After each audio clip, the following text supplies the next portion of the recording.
the wind has shifted because it was pretty much a direct tailwind before. Slight quartering now. Now we have a quartering tailwind. Yeah, and you saw all those crews getting pushed to the port side, and you saw that for crews across the board in those quads, and particularly a boat like the quad that doesn't have a coxswain there to help course correct, it's going to be an issue, and we'll see how that's going to affect the rest of the finals.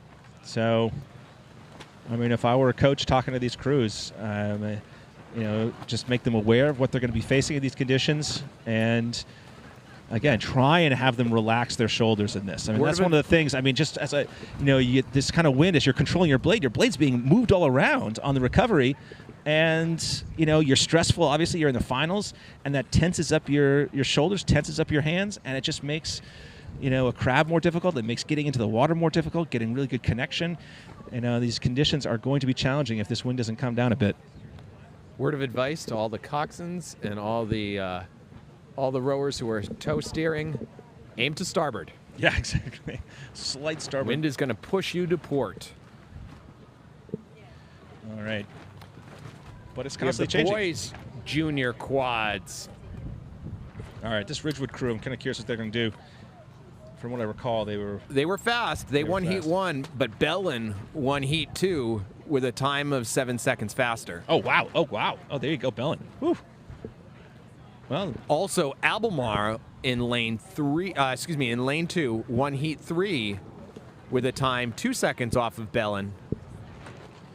Oh, wow. So you got Malvern, second place in heat 3.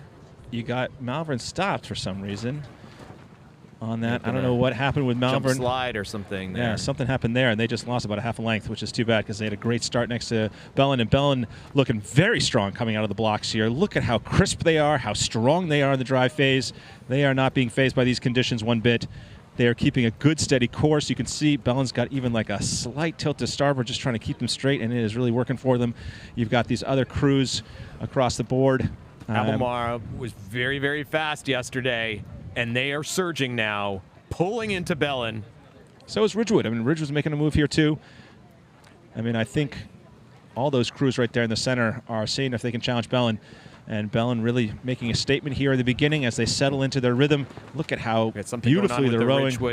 Ridgewood blade there. Again, that's what we saw, these conditions, especially in the quad. That's the second time in this race, and we're not even the 500 meters down where, and there goes Malvern again. I mean, these conditions are just wreaking havoc on these quads, and, you gotta be clean. But it's just so hard. Again, as I said, your arms tense up, as your blades are being whipped around, and you're hitting these waves too. I mean, all it takes is one little slip. Yeah, that's and a really we've seen that happen with Ridgewood. We've seen it happen with Malvern now twice. Yeah. But Bellin Jesuit's still looking strong. But somehow, Ridgewood and Albemarle are really pushing into this very fast Bellin crew and not letting them get away.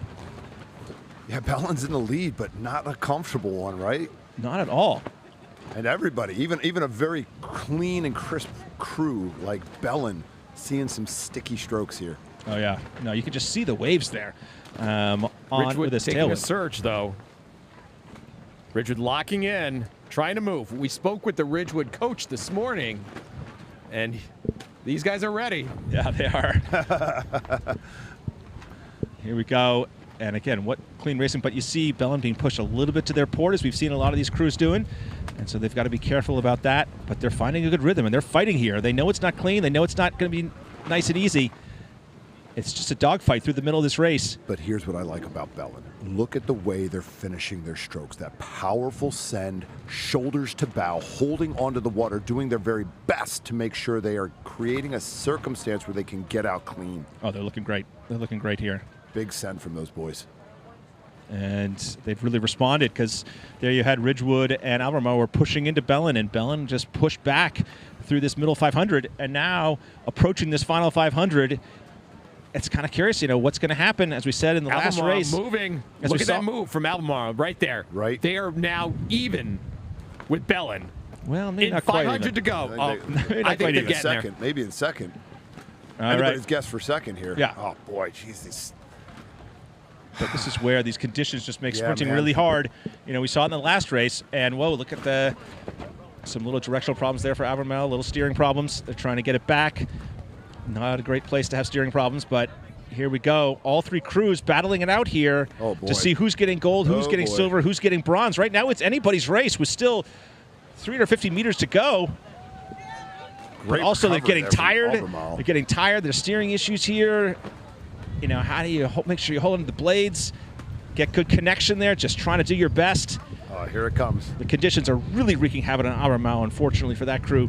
But it's now just a dogfight between Ridgewood and Balin Jesuit to see who gets the gold. And Ridgewood's really pushing hard in these last 250 meters. Can they pick it up? And Balin Jesuit's responding. I mean, this is... It's about a seat. It's about a seat in Belin's great racing here in very challenging conditions. Still anybody's race here. Well, yeah, especially since these conditions could make anything happen. Yeah. Look at these waves at this finish line. I mean, this is just Ridgewood wretched clean, conditions. Looking crisp despite the conditions. Man. Yeah, these waves are crashing into their riggers, but they are powering through. Can they power through Balin? Looks like Balin Jesuit has it. Do they have one more lift out of Ridgewood? Can they bring it up one more gear? It's just great composure from Balin Jesuit here. Well done to Balin Jesuit, leading pretty much wire to wire. Yep. Didn't get any clear water, but just stubborn and hard racing. Well done, Ridgewood.